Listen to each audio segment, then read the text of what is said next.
BTS 아리랑 앨범 로고의 상징. 방탄소년단의 정규 5집 아리랑의 앨범 로고는 단순한 시각적 장식이 아니라 일정한 철학적 구조를 바탕으로 설계된 상징 체계로 볼 수 있습니다. 공개된 설명에 따르면 로고의 중심에는 타겟 서클이라 불리는 원형이 배치되어 있으며 여기에 건괴와 리괴의 이미지를 결합한 형태를 취하고 있습니다. 이 로고에 그려진 8개의 상징과 의미는 다음과 같습니다. 1건은 하늘, 2태는 연못, 3위는 불, 4지는 천둥, 5소는 바람, 6감은 물, 7간은 산, 8고는 땅. 먼저 원형은 시작과 끝이 없는 순환, 그리고 중심으로의 수렴을 의미합니다. 흩어진 감정과 의미가 하나로 모이고 다시 확장되는 구조를 상징하는 장치입니다. 이는 아리랑이라는 제목이 지닌 반복과 공명의 성격과도 자연스럽게 연결됩니다. 다음으로 건괴는 하늘을 상징하며 순수한 양의 기운, 곧 시작과 창조의 힘을 나타냅니다. 이는 개인의 의지와 자기 서사의 출발점으로 이해할 수 있습니다. 반면 리괴는 불과 빛을 상징하며 드러남과 표현, 그리고 관계의 형성을 의미합니다. 내면에 머물던 감정이 외부로 나타나고 타인과 연결되는 과정이 바로 리괴의 작용입니다.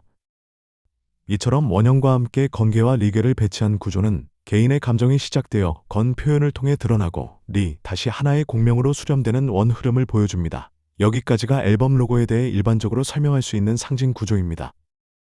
이제부터는 이 로고를 태극과 음향의 관점에서 확장해 보고자 합니다.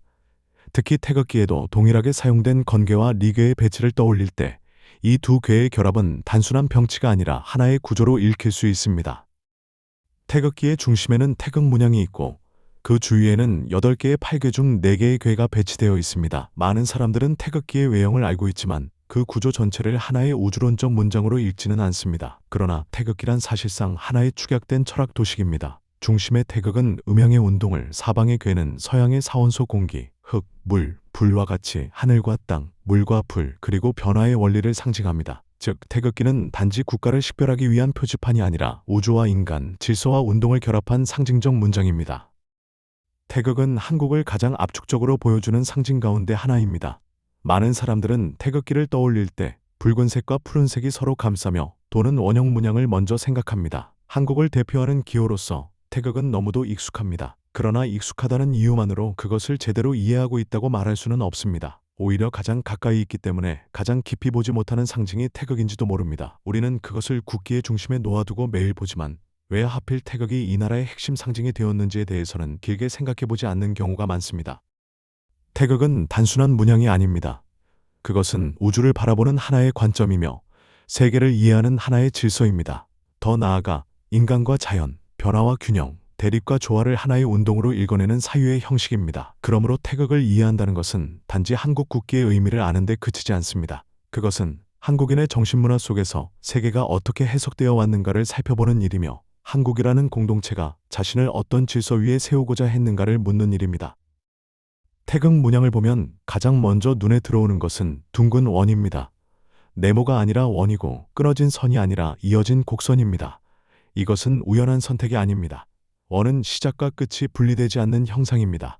어느 지점도 절대적 출발점이 아니며 어느 지점도 최종적 종착점이 아닙니다. 태극이 원형으로 표현된다는 사실은 곧 우주의 질서가 고정된 직선이 아니라 끊임없이 순환하는 흐름이라는 점을 말해줍니다. 태극 내부의 붉은 부분과 푸른 부분은 서로 칼같이 나뉘어 대립하지 않습니다. 서로의 안으로 깊이 스며들며 곡선으로 감싸 안습니다.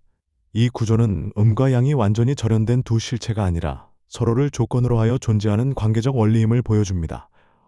양은 음을 밀어내는 절대적 빛이 아니며 음은 양을 부정하는 절대적 어둠이 아닙니다. 오히려 양 속에 음의 씨앗이 있고 속에 양의 가능성이 들어있습니다. 태극 문양의 작은 곡선과 맞물림은 바로 이 생성의 원리를 시각적으로 드러냅니다.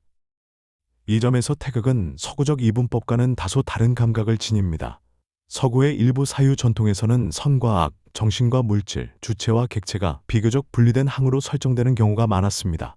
물론 서구 사상도 매우 다양하기 때문에 단순화해서는 안 되지만 적어도 태극이 보여주는 세계관은 대립을 파괴가 아니라 상호 생성의 조건으로 이해한다는 점에서 특징적입니다. 한국인이 전통적으로 갈등을 완전한 소멸보다는 조정과 절충, 균형과 조화의 관점에서 다루려는 경향이 있었다면 그 밑바탕에는 이러한 음향적 세계인식이 오랜 시간 문화적 감각으로 축적되어 있었을 가능성이 큽니다. 태극은 그러므로 둘 중 하나를 선택하라는 문양이 아닙니다. 오히려 그것은 둘은 이미 서로 안에 들어있다는 통찰의 문양입니다. 이것은 단순히 철학적 추상이 아니라 관계를 바라보는 방식에도 영향을 줍니다. 가족과 공동체, 자연과 인간, 전통과 변화, 감정과 이성은 하나가 옳으면 다른 하나가 틀린다는 식으로 쉽게 나눌 수 없습니다. 태극은 서로 다른 것들이 긴장 속에서도 하나의 질서를 이룰 수 있다는 가능성을 상징합니다. 이러한 인식은 한국인의 삶의 태도에도 자연스럽게 스며 있습니다. 겉으로 보기에는 빠르고 강하며 때로는 극단적으로 보이는 선택을 하면서도 그 이면에서는 서로 다른 가치들을 동시에 끌어안고 조율하려는 성향을 보입니다. 단순히 하나를 배제하고 다른 하나를 택하기보다는 상반된 요소를 함께 유지하면서 그 사이의 균형을 찾으려는 태도입니다. 한국인의 이중적 성향으로 보이는 모습은 모순이라기보다 태극이 보여주는 구조가 삶 속에서 드러난 결과라 할 수 있습니다. 서로 다른 두 힘이 충돌하면서도 분리되지 않고 긴장 속에서 공존하며 하나의 흐름을 만들어내는 것, 그것이 바로 태극의 운동이 인간의 삶 속에서 나타난 모습입니다. 주역의 관점에서 보면 먼저 위에 있는 상계가 건괴이고 아래에 있는 하계가 리괴일 때 하나의 중첩계가 형성되는데, 건은 하늘천의 상징이고 리는 불화의 상징으로 하늘 아래 불이 있어 천하동인이 됩니다. 이것이 바로 주역 64계 중 13번째 천하동인 궤입니다. 이 궤는 하늘 아래에서 불이 밝게 타오르는 형상을 의미하며 그 상징은 매우 분명합니다. 조선의 정조 임금이 가장 좋아했다고 하는 궤로서 궤의 설명을 보면 뜻을 같이 하는 사람들이 모여 함께하면 형통하고 큰 일을 성취할 수 있다는 의미로 풀이됩니다. 불은 드러남이고 하늘은 보편적 질서입니다. 즉, 하나의 빛이 특정한 공간에 머무는 것이 아니라 하늘 아래에서 널리 퍼져나가는 구조입니다. 이때 동인이라는 이름은 단순한 집합을 뜻하지 않습니다. 그것은 뜻을 같이 하는 사람들이 공감으로 연결된 상태, 다시 말해 개인의 감정이 타인과의 관계 속에서 확장되어 공동의 울림으로 형성되는 과정을 의미합니다. 이 궤의 핵심은 함께함에 있습니다. 그러나 그것은 단순한 물리적 결합이 아니라 내면에서 비롯된 감정과 의지가 외부로 드러나고 그 드러남이 다시 타인과의 공명을 이루는 과정입니다. 개인의 불꽃이 하나의 빛으로 머무는 것이 아니라 서로를 비추며 더 큰 밝음을 이루는 상태, 그것이 천하동인의 본질입니다. 그런데 이와는 반대로 상계가 리괴이고 하계가 건괴일 때 또 하나의 중요한 궤가 형성됩니다. 이것이 바로 화천대유입니다. 화천대유는 불이 하늘 위에 있는 형상, 곧 태양이 하늘 위에서 밝게 빛나는 모습을 상징합니다. 이는 단순한 빛이 아니라 이미 드러난 빛이 가장 높은 위치에서 세상을 비추는 상태를 의미합니다. 주역에서는 이를 대유, 곧 크게 가짐, 크게 이루어짐의 상태로 설명합니다. 여기서 가짐이란 단순한 소유가 아닙니다. 그것은 내면에서 비롯된 힘이 외부로 드러나고 그 드러남이 충분히 성숙하여 널리 퍼지는 상태를 뜻합니다. 즉, 천하동인이 함께함으로 나아가는 과정이라면 화천대유는 그 과정이 완성되어 밝게 드러난 상태라 할 수 있습니다. 이 두 궤를 함께 보면 하나의 흐름이 완성됩니다.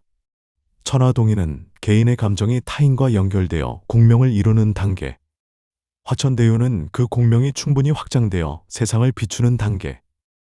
이 구조는 태극의 운동과도 깊이 연결됩니다. 태극은 음과 양이 교차하며 끊임없이 변화를 만들어내는 구조입니다. 건괴가 시작이라면 리괴는 드러남이며 동인은 연결이고 대유는 그 연결이 완성된 상태입니다. 이제 이를 아리랑이라는 제목과 연결해보면 그 의미는 더욱 선명해집니다. 아리랑은 개인의 감정에서 출발하지만 노래가 되는 순간 공동체의 정서로 확장됩니다. 그리고 그 정서는 반복과 공명을 통해 시간과 공간을 넘어 퍼져나갑니다. 이 과정은 바로 천하동인의 구조이며 동시에 그 정서가 세대를 넘어 지속되고 널리 퍼질 때 그것은 화천대유의 상태에 이르게 됩니다. 이 로고는 하나의 완결된 흐름을 담고 있습니다. 개인의 내면에서 시작된 감정이 표현을 통해 드러나고 타인과의 공감 속에서 확장되며 마침내 하나의 빛으로 세상을 비추는 구조입니다. 이것은 태극의 운동이며 음양의 질서이고 동시에 천하동인에서 화천대유로 이어지는 주역의 흐름입니다. 따라서 아리랑 앨범의 8개 로고는 개인과 공동체 그리고 세계를 하나의 흐름으로 연결하는 상징적 구조를 담고 있으며 그 안에는 인간의 감정이 어떻게 생성되고 확장되며 완성되는지가 압축적으로 담겨 있다고 볼 수 있습니다.